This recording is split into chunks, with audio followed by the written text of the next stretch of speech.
My name's Jake, and for nearly 17 years, I believed my marriage to my wife, Emily, was rock solid.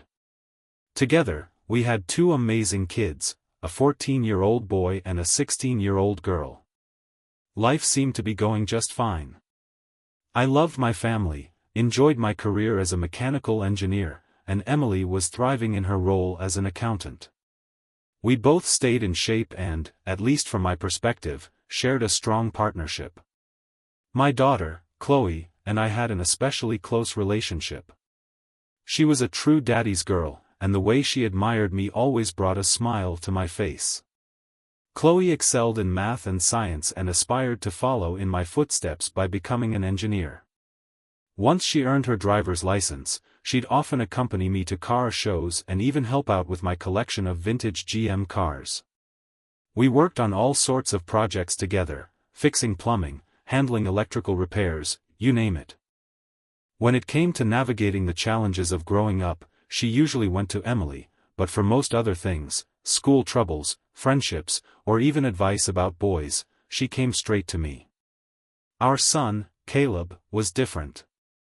He didn't share my passion for cars and instead gravitated toward literature and political science, with aspirations of becoming a lawyer. He was much closer to his mom, which I thought was a good dynamic for our family. Recently, though, Emily had been acting distant, almost like she was preoccupied with something. Whenever I asked if she was all right, she brushed off my concerns. One Friday evening, I arrived home around 6 o'clock, expecting our usual family routine. The house felt unusually quiet, no comforting smells from dinner, no Chloe waiting to say hi. I assumed she and Caleb were spending time with friends. Heading upstairs to change, I noticed Emily had laid out a sleek black dress on the bed, along with high heels and some lingerie that was, well, revealing.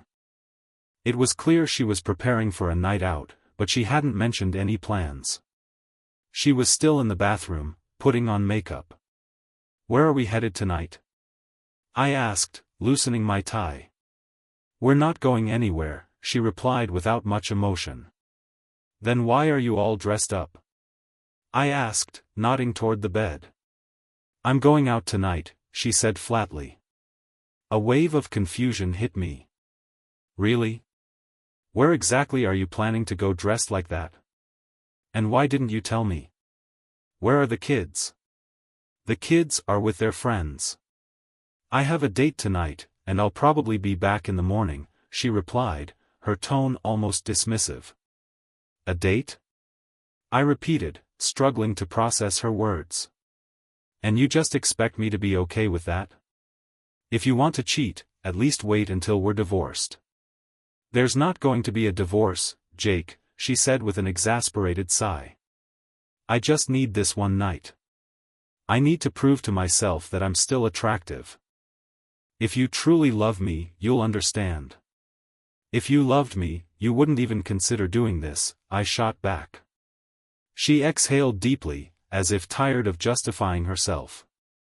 "I do love you, but I need to feel wanted again. I'm not getting any younger, and this guy, Chris, he's 10 years younger than me, and he's been flirting with me for months. I finally decided to accept his invitation.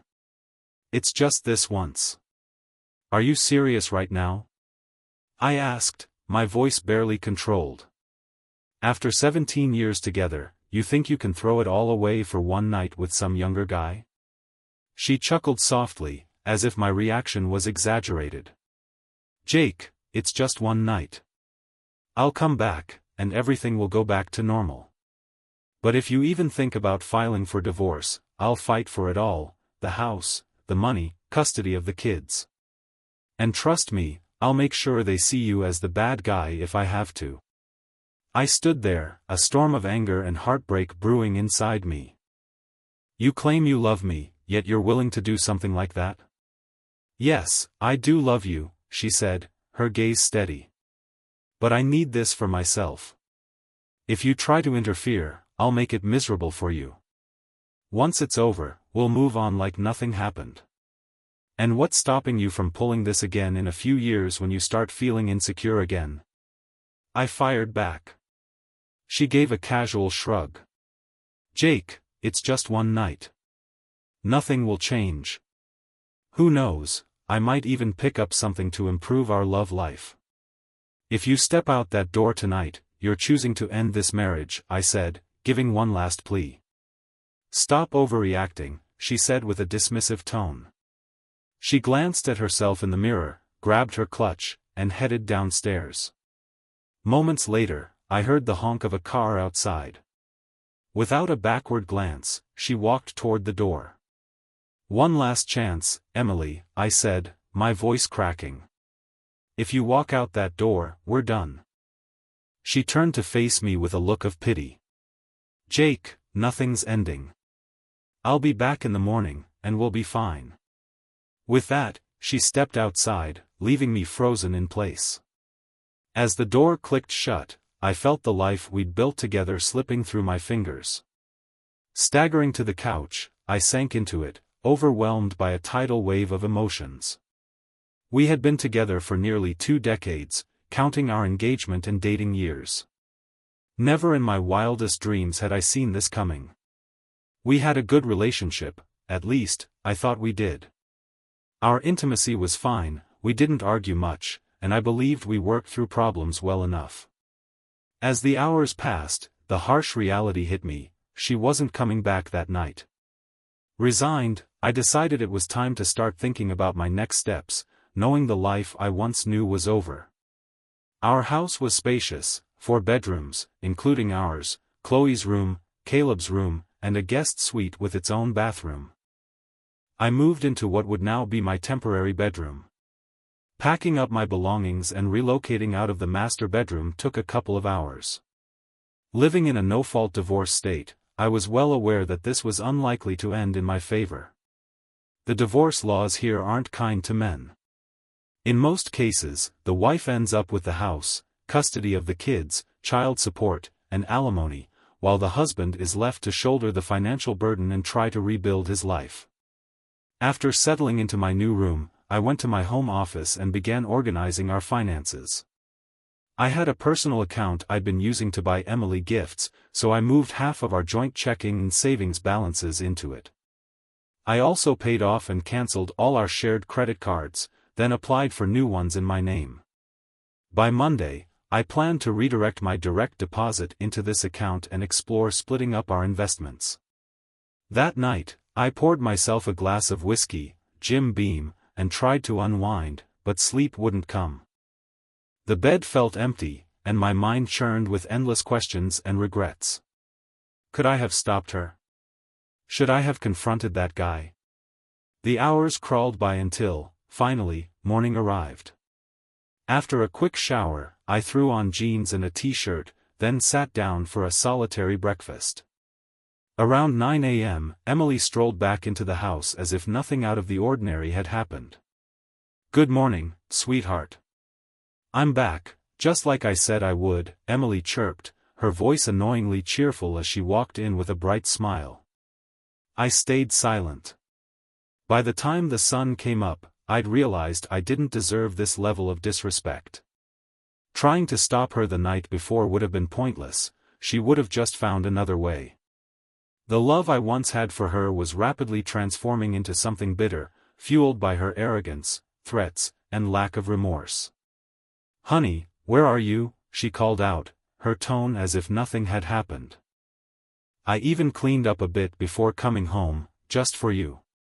Moments later, she found me sitting in my office. Her face lit up as she stepped closer. Oh, there you are. I'm back now, so we can just go back to normal. She leaned in, arms open, attempting to kiss me. I held up a hand to stop her, my words cutting cold and sharp. Don't even think about it. I have no idea where your lips have been, or who they've been on. Her expression morphed from surprise to shock. She wasn't used to hearing me speak this way. Before she could form a response, I continued, you'll need to get a full panel STD test and show me a notarized clean report before you even think about touching me again. And honestly, I wouldn't come near you even with a 10-foot pole. The shock in her eyes shifted to anger. Are you seriously still hung up on this? I'm exhausted from a long night. I'm going to our room to take a nap. Hopefully, by the time I wake up, you'll have dropped this childish attitude, and we can have a grown-up conversation. She turned on her heel and stormed down the hallway. I leaned back in my chair, a smirk creeping onto my face. I knew she wouldn't stay quiet for long. Sure enough, less than 5 minutes later, I heard her footsteps thundering back toward me. "What the hell did you do?" she screamed. "Where are your clothes? Your stuff? What's going on?" Keeping my voice calm, I replied, "I'm not sure what you mean. Everything is exactly where it belongs." "Don't play dumb with me," she snapped, her tone sharper now. "I just checked, your closet's empty, and your drawers are cleared out." I met her furious glare with an even tone. "Oh, I see. You're confused. If you're referring to that room as our bedroom, that's your mistake. My things are in my new room now." Her face twisted with anger. "Fine. We'll talk about this later. I'll give you a week to stop throwing this tantrum, and then I expect everything to go back to the way it was."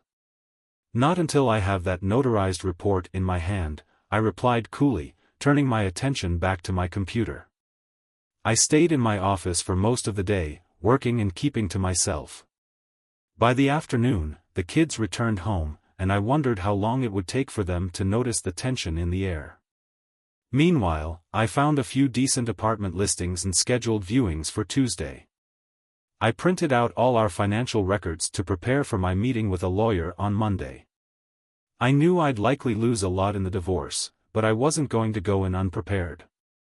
As dinner time approached, Chloe popped her head into my office. "Dad, dinner's ready," she said softly.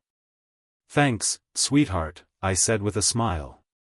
When I walked into the kitchen, Emily was there, practically glowing, dressed up with her makeup freshly done. She handed me a glass of wine, leaning in like she thought charm could erase everything. I stepped back, poured the wine down the sink without a word, and placed the glass on the counter. Then I grabbed a bottle of Jim Beam and poured myself another drink. The kids were already sitting at the table, and I could tell they picked up on the tension in the room. I joined them, ignoring Emily's overly cheerful attempts at conversation. Dinner was strained, to say the least. I tried to keep things light for Madison and Caleb, chatting about their school projects and hobbies, but the tension was impossible to miss. My plate stayed untouched, even though Emily had cooked all my favorite dishes. Instead, I just sipped my drink and focused on talking to the kids. "Dad, aren't you going to eat?" Caleb asked, glancing at my untouched plate. "Nope, not really hungry," I replied casually. After that awkward meal, I refilled my drink and went back to my office without helping to clear the table. About half an hour later, I shut down my computer, grabbed my truck keys, and headed out. I stopped at a quiet diner for dinner and followed it up with a couple of drinks at a bar. I didn't get home until late, and when I did, I noticed Emily's light was still on. Just to make my feelings clear, I slammed my bedroom door shut, locked it, and wedged a chair under the knob. Sure enough, she tried the door and knocked, but I ignored her completely. The next morning, I was up early. I had one goal for the day: watching football. With 3 games on, I planned to park myself on the couch and avoid all the usual weekend chores. After polishing off nearly an entire pot of coffee, I started making omelets for breakfast. As I was plating mine, Madison wandered into the kitchen. "Morning, sweetheart," I said warmly. "Want an omelet?" "Yeah, sure, Dad." "Thanks," she said, grabbing a glass of juice and sitting at the table. Once she finished, Caleb came in, and I promised to make his next. Just as I was sliding his omelet onto a plate, Emily came in, her expression already sour as she reached for the coffee pot. "You couldn't leave me a cup?" she asked with an irritated tone. "The pot's right there," I replied without looking up. "You know how to make coffee." She let out an exasperated sigh. So, you're cooking breakfast now?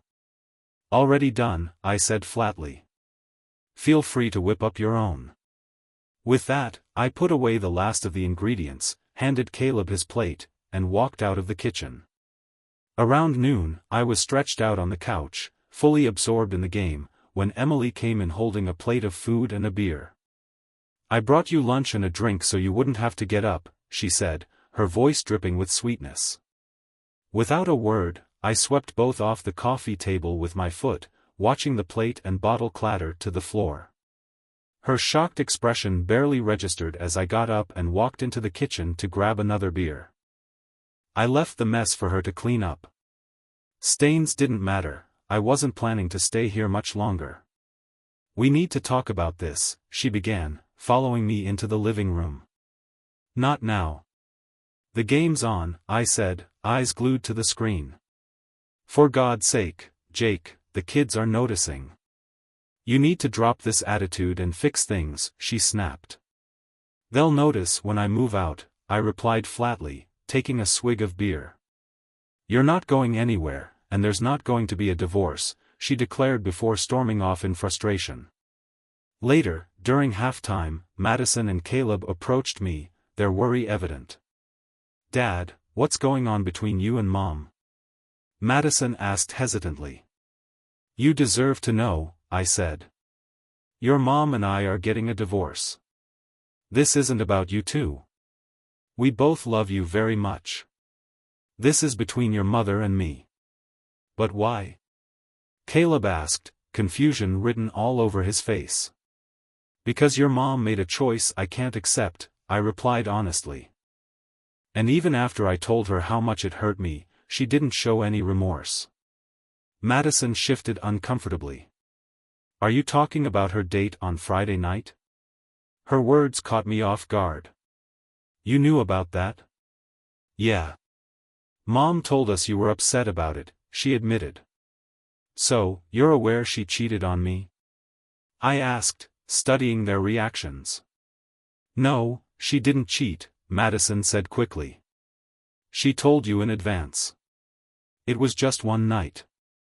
After 20 years, if you really loved her, you'd let her have that and move on. Hearing that stung in ways I didn't expect.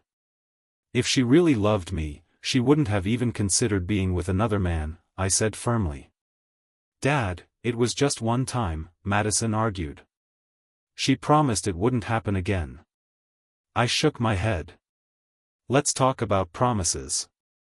17 years ago, your mom promised in front of God, our families, and friends to be faithful. Why should I trust any promise she makes now? Ryan, quiet until now, interjected, didn't you promise to stick by her through good and bad times? I did, I acknowledged. But when she broke her vow, it released me from mine. Madison frowned. Why are you breaking up the family over one night? Why am I the one being blamed for this? I asked, my frustration showing. She's the one who broke our vows. Not me. Mom just wants to move forward and put this behind us. You're the one making it a big deal, Madison countered. By now, it was obvious they weren't willing to see my side. Lisa had painted herself as the victim and me as the unreasonable one. Frustrated, they eventually left the room, and I turned my attention back to the game. Later, I caught the smell of dinner being cooked but stayed put. When Caleb came to let me know dinner was ready, I grabbed my truck keys. Where are you going? Mom made dinner, he said, looking confused. I'm heading to the sports bar to watch the game, I replied, cutting him off before he could protest. I grabbed a burger and a few beers at the bar, returning home late. I slammed my bedroom door shut again, locked it, and reinforced it with a chair. Sure enough, Lisa came knocking, but I didn't bother responding. Monday morning, I was out the door early. My first call was to my financial broker to set up a new investment account. I also updated my retirement plan, removing Lisa as a beneficiary and adding Madison and Caleb instead. After that, I directed my paycheck to my new bank account. When I informed my boss about the divorce, he was supportive and told me to take whatever time I needed for legal meetings and court dates. My lawyer confirmed what I already feared: the divorce would be messy. Custody would largely depend on what the kids wanted, and given our recent conversations, I wasn't optimistic. That evening, I went to a sports bar to watch Monday Night Football and ignored Emily's calls. Madison sent me a text, clearly annoyed by my silence, but I didn't reply. When I got home later that night, the tension was palpable. Everyone shot me icy glares, so I headed straight to my office and then to bed, avoiding any interaction. On Tuesday morning, I left the house early again. I spent the afternoon touring apartments and found a nice 2-bedroom unit that felt perfect for starting over. I paid the deposit right away and arranged to move in on Saturday. While I was out, I picked up a couch, a dining table, and some chairs from a second-hand store, scheduling them for delivery to my new place. When I got home that evening, it was clear they hadn't set a place for me at the dinner table. The sight made me chuckle quietly. I wasn't planning to eat with them anyway. Instead, I fixed myself a massive sandwich, grabbed some chips and a beer, and took it all to my office. A little while later, Madison came in, clearly frustrated. "Dad, why are you acting like such a jerk?" she asked. I set my sandwich down and met her gaze. "Because your mother disrespected me, broke my trust, and didn't care about the consequences. I warned her, and she went ahead with it anyway. You can't just break up the family over that." "It was just one night," she argued. "One night, huh? Let me put this into perspective," I said, leaning forward.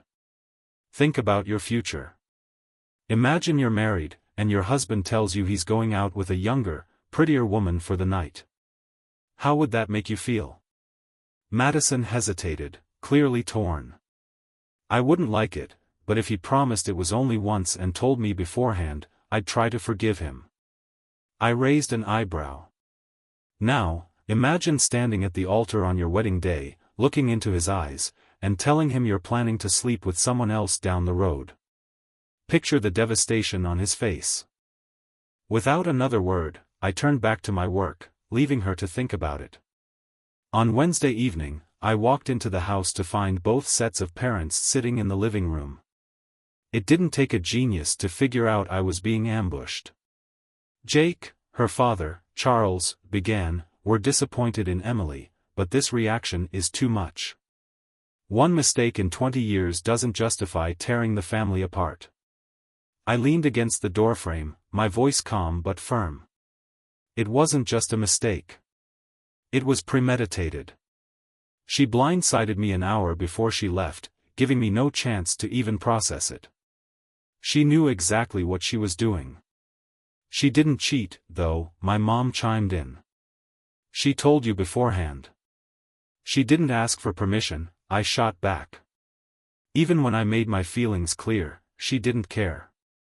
I told her what would happen if she went through with it." My dad spoke next, his tone softer. "Jake, we understand how hurt you are, but think about your family. Emily loves you, and counseling could help."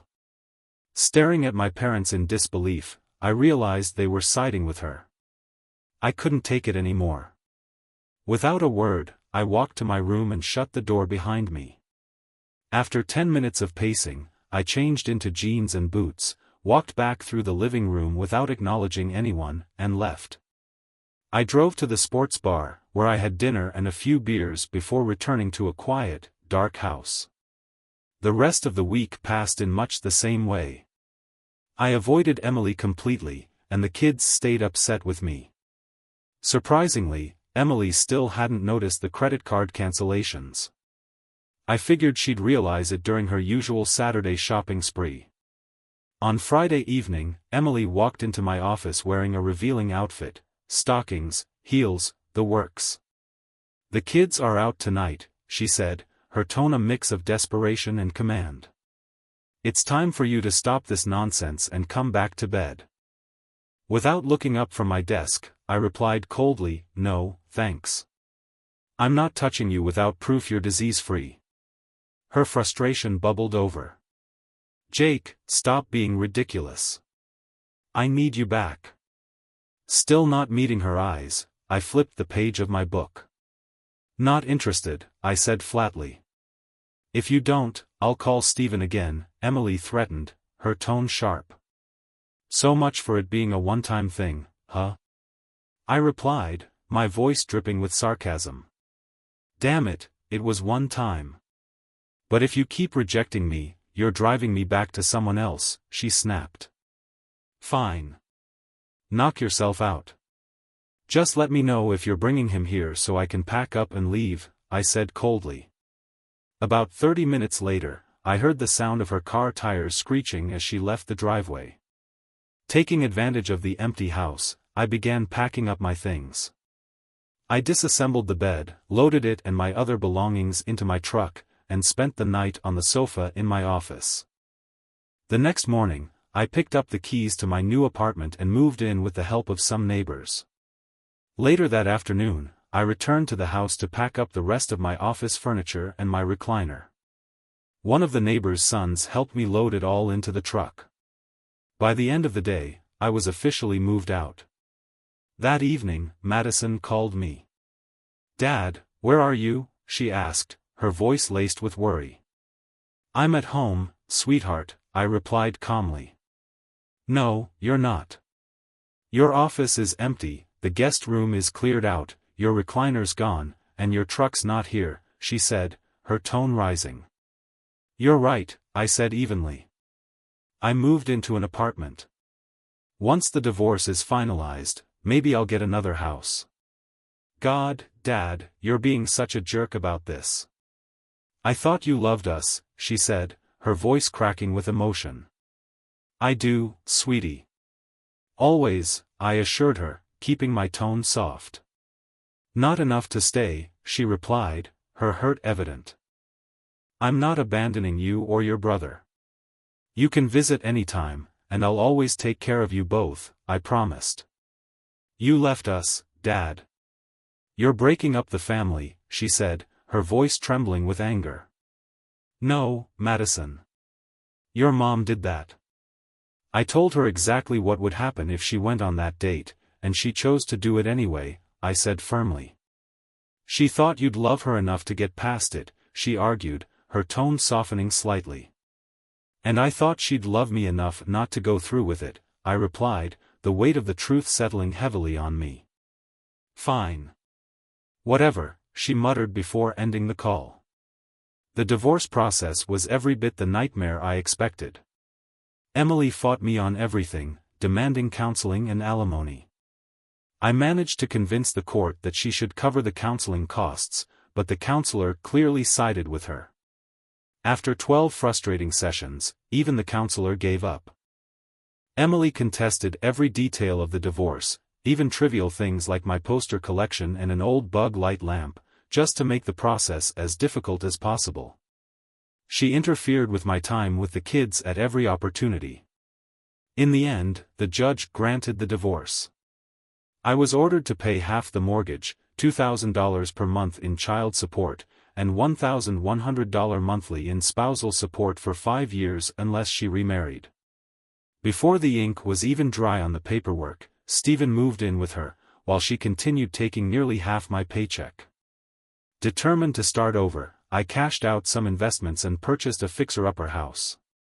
It wasn't much, but it was mine. I poured my energy into restoring it, spending evenings and weekends repairing, painting, and rebuilding. The work gave me purpose when everything else felt like it was falling apart. Visitation with the kids quickly became a nightmare. Emily made it as difficult as possible, and when I did manage to see them, they either claimed to be too busy or treated me with open hostility. Eventually, they told me outright that they didn't want to see me anymore. I realized forcing them would only make things worse, so I stepped back. I still sent them gifts, cards, and letters for birthdays and holidays, but they were always returned unopened. The only thing I knew they accepted were the checks I sent, as they were always cashed without acknowledgement. Even when I informed them about the college funds I'd set aside for them, their responses were dismissive and cold. Emily had done her job well, she'd turned them completely against me. To keep myself going, I threw my energy into work and renovating my house.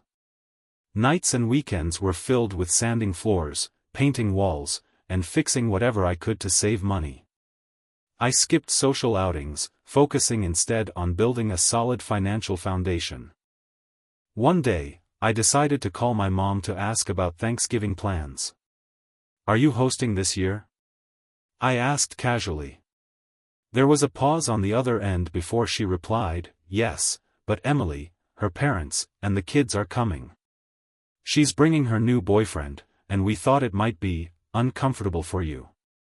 "Uncomfortable?" I said, my frustration rising. "Really, Mom? You're choosing my ex-wife and her boyfriend over your own son?" "We're just trying to keep a relationship with the grandkids," she said, her tone defensive. "This is on you, Jake. You should have done more to hold your family together." I took a deep breath, trying to rein in my anger. "Fine. How about Christmas Eve?" "We'll be spending Christmas Day at Emily's," she replied, as if it were the most natural thing in the world. "Forget it. Consider me out of the family," I said coldly before hanging up. That Christmas Eve, I sat alone, watching Die Hard for the umpteenth time. My mom's calls and texts went unanswered. The packages I'd sent to Madison and Caleb came back unopened, as usual. 5 years passed, and one day I received a wedding announcement in the mail. Emily had married Stephen, exactly 1 weekend after my last spousal support payment. With Caleb turning 18, child support had ended as well. That night, I got drunk. For years, I had poured everything I had into that family, only to be discarded when I was no longer useful. Now that my financial obligations were over, I resolved to truly move on, though one issue still loomed: the house. I was still responsible for half the mortgage, but my name remained on the deed. When we divorced, the agreement granted Emily temporary residency until the kids graduated high school. Now that they were both adults, I was entitled to my share of the equity. With the property's value appreciating significantly over the years, it was time to claim what was mine. I called my lawyer to discuss the matter. Back when we divorced, the house was valued at around $300,000 with $200,000 in equity. Now, it was worth close to $500,000, with $450,000 in equity and just $50,000 left on the mortgage. I knew I was entitled to half, and the numbers added up to a substantial sum. I also couldn't deny the satisfaction of finally getting back something after years of feeling like a doormat. A week later, Emily called me in a fury. "Jake, what the hell is going on?" she snapped. "Not much," I said casually. "Just working on my place." "Surprised to hear from you." "Why did a realtor show up with a listing contract?" she demanded. "Because both our names are still on the deed," I replied calmly. "She needs your signature to move forward with the sale." "Well, I'm not selling," she shouted. "I love this house." "Great," I said. "Then let me know when I can expect my check for half the equity." "I got the house in the divorce," she yelled, her voice cracking. "No, you were allowed to live there until Caleb graduated," I corrected. "Now, you can either sell the place and split the proceeds, or buy me out." "I'm not giving you $100,000 for a house that's rightfully mine," she spat. "Good thing I'm not asking for $100,000, I replied, unable to hide my satisfaction. "The equity is now $450,000. My half is $225,000. Add the furniture you kept, and let's round it to $250,000. "You're insane. I'm not giving you a dime," she shouted before slamming down the phone. I couldn't help but laugh as I hung up, knowing the battle was just beginning. 2 months later, a judge ruled in my favor. Emily was ordered to pay court fees, my legal expenses, and the buyout amount, which ended up totaling $275,000 after a new appraisal showed the house's value had increased even further. From what I heard, Stephen had to foot the majority of the bill, a decision that would come back to bite him. I used the money from the settlement to finish renovating my house and build a workshop in the backyard. With some extra cash left over, I treated myself to a project, a beat-up 1972 Chevy pickup. It was in rough shape but had a solid chassis, which was what I was after. I stripped the truck down to its frame, cleaned everything meticulously, and gave it a fresh coat of paint. The rear differential was in decent shape, but I decided to rebuild it anyway for peace of mind. The transmission was a Borg-Warner T10, a 4-speed manual, and for the engine, I decided to go all out with a 427 big block. I found a used engine online, had it shipped to me, and tore it apart for machining and upgrades. I installed a forged crankshaft, 10:1 pistons, a heavy camshaft, and ported and polished heads. Then I added a supercharger, chrome valve covers, polished aluminum accents, and steel-braided hoses for a clean, high-performance look. The first test drive was unforgettable. When I hit the gas on the freeway, the rear tires lost traction immediately, sending the truck fishtailing. After that, I made a mental note to ease up on the throttle. A few weeks later, I decided to take the truck to a public car show for fun. I parked it next to a beautiful '68 GTO owned by two redheads, a woman around my age and a teenage girl I assumed was her daughter. There wasn't a man in sight, and I noticed the older woman wasn't wearing a wedding ring. "Good morning. I really like your GTO," I said, striking up a conversation. "Thanks. Your truck is pretty impressive, too," she replied with a warm smile. "I'm Josie, and this is my daughter, Jane. We've been to a few of these shows before." I introduced myself, and we spent much of the day chatting with other car enthusiasts. Although I didn't win any awards, I had a great time. Josie mentioned she had divorced her husband after he cheated and used the GTO as leverage to secure child support. Jane, a friendly and outspoken teen, didn't hold back her frustration with her dad's infidelity. After the show, I invited them to dinner, and they happily accepted. Over the meal, I shared my story. Josie and Jane were sympathetic, shocked that my own kids had blamed me for the divorce despite Emily's betrayal. "I'm so sorry, Jake," Josie said sincerely.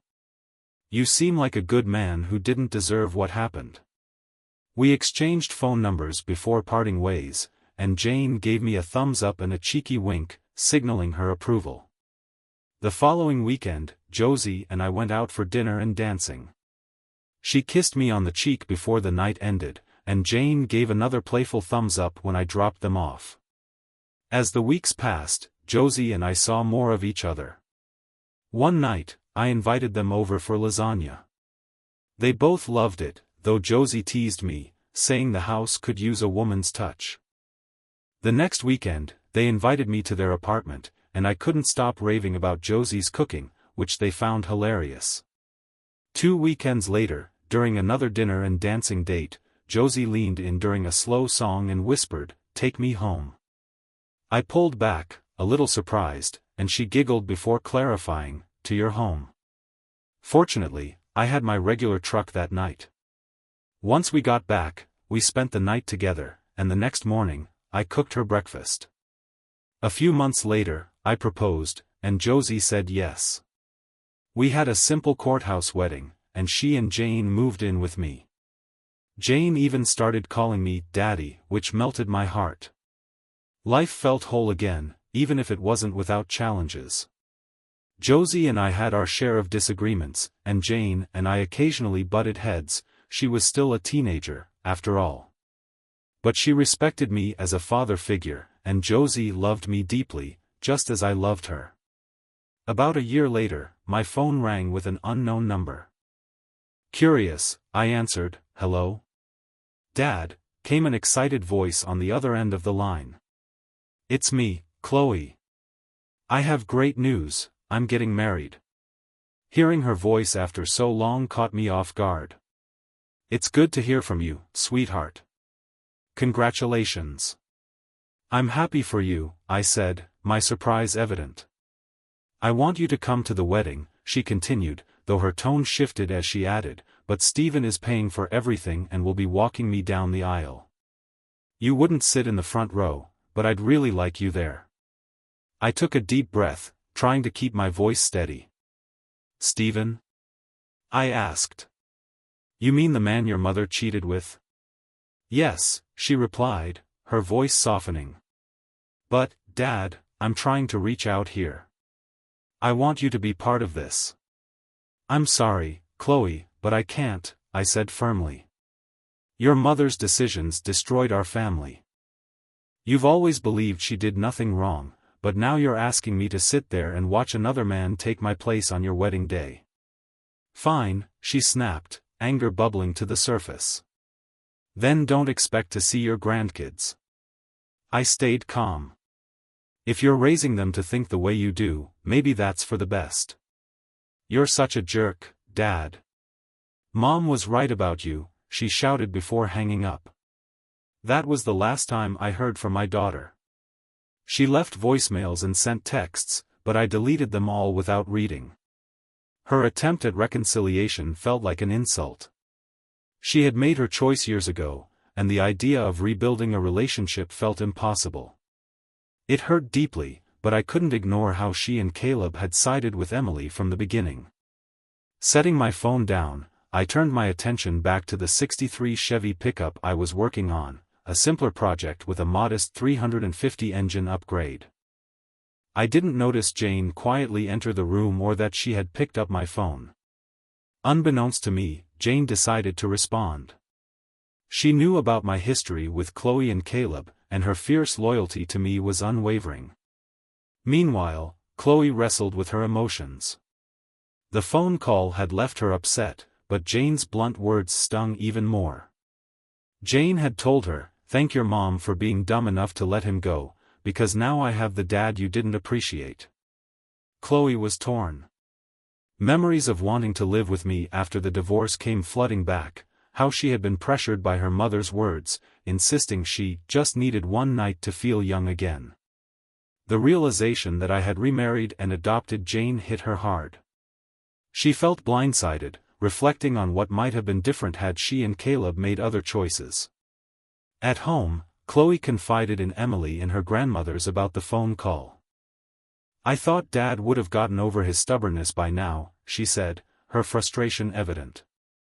"But then I find out he's married and has a stepdaughter I've never met." Jane even called me after Dad hung up and was downright rude. She thanked my mom for being stupid enough to let him go. Her family was shocked. "Jake got remarried, and none of us were invited," her grandmother murmured, visibly shaken by the revelation. The day of Chloe's wedding arrived, and while she couldn't ignore the sadness of her dad's absence, she pushed it aside. Surrounded by friends and family, she walked up the aisle on Stephen's arm, feeling a mix of emotions. Caleb stood beside her groom, Ethan, as one of the groomsmen. As she reached the altar, her eyes locked with Ethan's, and she was overcome with joy. When Stephen lifted her veil, kissed her on the cheek, and handed her to Ethan, the minister spoke, "Who gives this bride away?" "Her mother and I do," Stephen replied proudly, his voice echoing through the hall. Something didn't sit right, but Chloe shoved the feeling aside as she focused on Ethan and began repeating her vows. When she reached the line, "Forsaking all others," she froze. A flood of unexpected images filled her mind, visions of betrayal, of Ethan with someone else, and the gut-wrenching pain she'd feel if he ever cheated on her. Suddenly, it all clicked. She finally understood her father's hurt. The realization was so overwhelming that she blurted out, "I understand now." Ethan leaned closer, his brow furrowed in confusion. "What do you understand?" he asked gently. With a new sense of clarity, Chloe met his gaze and said, "Absolutely everything." Then, her tone serious, she asked, "Do you really love me?" "Of course I love you," Ethan replied, his concern evident. "Why would you even ask that?" "Because I can't marry you, not today, she said, her voice trembling slightly. Not until I make things right with my dad. Chloe, what's going on? Ethan asked, worry creeping into his voice. I love you, and I will marry you, she assured him. But not today. First, I need to fix something that's been wrong for far too long.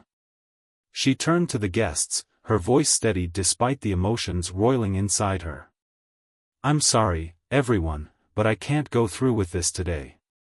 Please stay and enjoy the reception, it's all paid for, thanks to Stephen.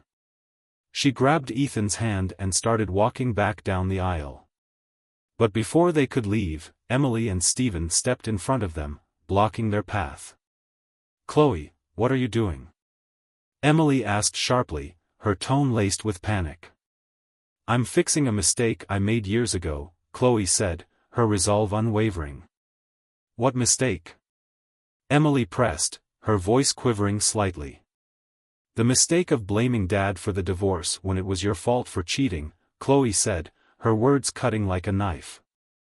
Emily's face darkened. I am your mother, not some random harlot, and you will show me respect, she snapped. Respect? Chloe retorted, her voice rising. How can I respect someone who betrayed her family? You cheated, Mom. I only now understand how deeply that hurt Dad, because I imagined doing the same to Ethan. Dad was a good man and a role model. You weren't. Emily's expression softened slightly, her eyes filling with tears. I never meant to hurt anyone, she said quietly, her voice trembling. But you did, Chloe replied firmly. And now I have to make it right, not just for Dad, but for me. And I know about James, Coach Beam, Rick, and the landscaper. I've seen the videos. Emily's face paled as her eyes darted to Stephen, who stood frozen in disbelief. Chloe turned to him and added, Stephen, for what it's worth, she's been faithful to her hairdresser and the pool boy. Take comfort in that. Stephen's face drained of color, his shock rendering him speechless. Ignoring the commotion behind her, Chloe continued walking with Ethan. As they passed the videographer, she stopped to request a copy of the footage. Please send me everything, she said, signing a release to allow it to be shared online if needed. Once in the car, Ethan looked over at her, his voice calm but curious. Where are we going? Weston 156, Chloe replied, punching the address into the GPS with determined fingers. The drive took 2 hours, and Chloe was nervous the entire way. She didn't stop to change, she was on a mission. When I opened the door to see a bride and groom standing on my porch, I was completely stunned. Even more shocking, I recognized Chloe immediately. Today was supposed to be her wedding day. She should have been celebrating or on her honeymoon. Dad, can we talk? She asked softly, her voice almost trembling. Still reeling, I stepped aside to let them in. Josie and Jane were sitting in the living room and looked just as surprised as I felt at the unexpected visitors. Chloe, this is my wife, Josie, and our daughter, Jane. Jane, Josie, this is my daughter, Chloe.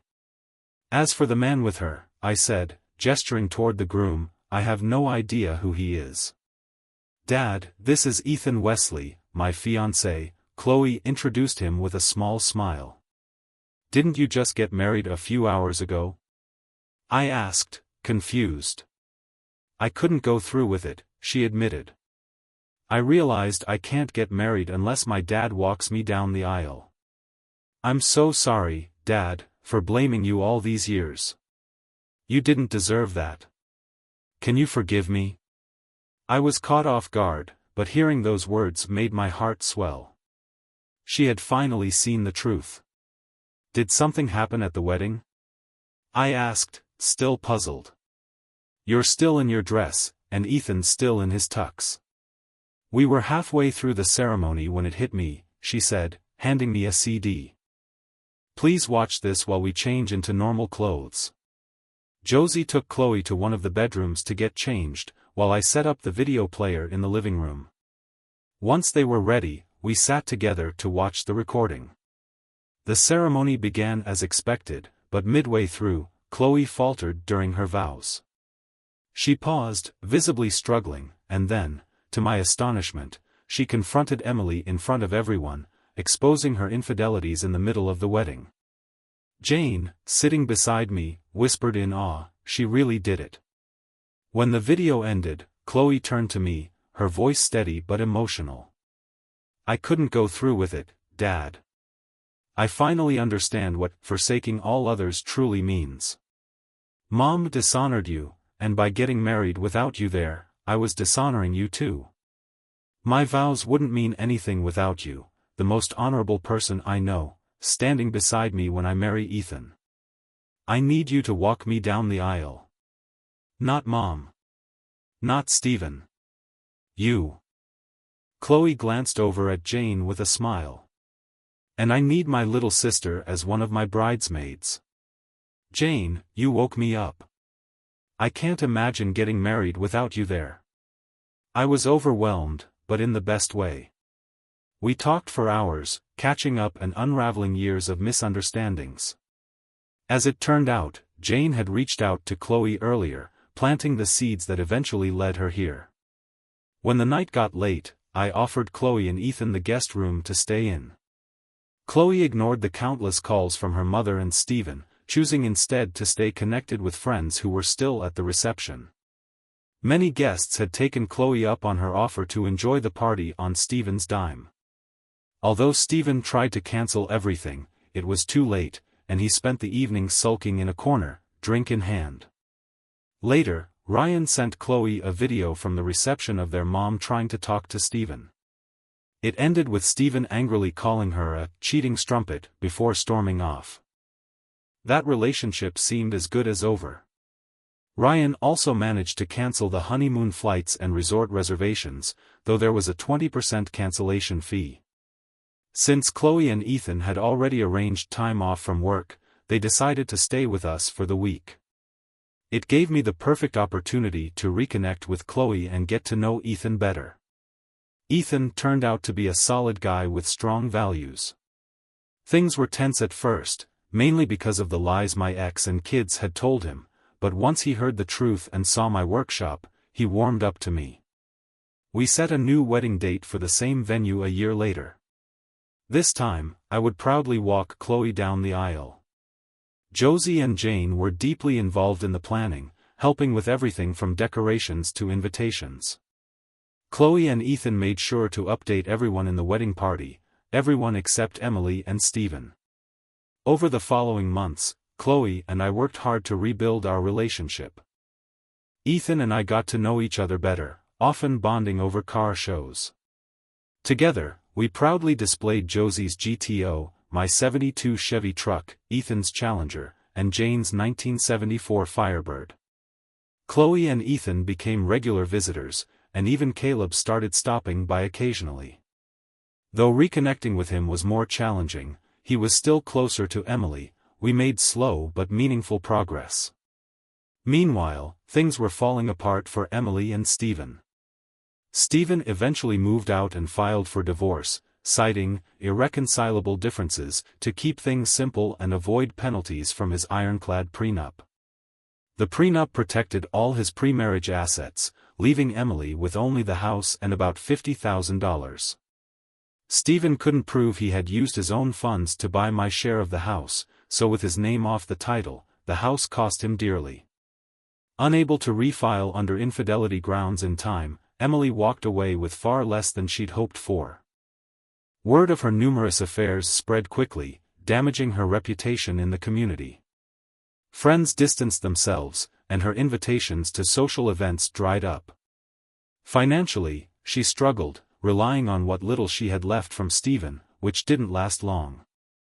Stephen learned his own costly lessons, losing thousands on the buyout of my half of the house, another $28,000 on the failed wedding, and $50,000 in the divorce. Embarrassed and angry over Emily's public gossip about his inadequacies, he retreated into a quiet, solitary life. Years went by, and I had the joy of watching Chloe and Ethan build a strong, loving marriage. They had 3 wonderful kids, 2 boys and a girl, and built their lives around honesty and trust. Caleb eventually married a kind, grounded woman, and they had 2 daughters of their own.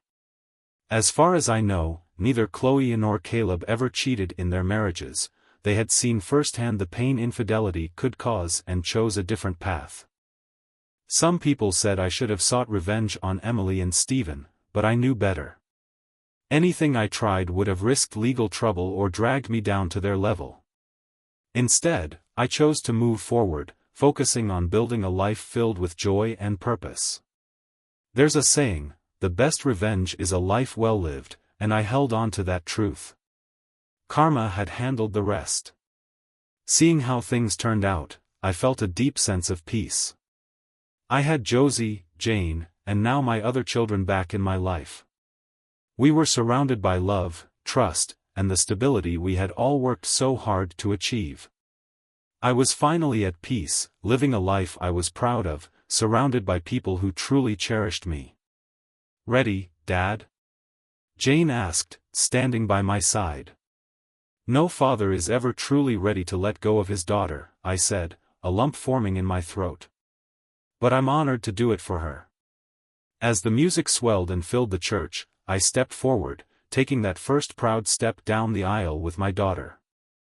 My wife, Josie, sat in the front row, beaming with pride and joy. After fulfilling my last cherished duty as a father, I joined her there. "Don't worry, Dad," Jane whispered, squeezing my hand gently. "I'm going through with this today, and I'm doing it right the first time."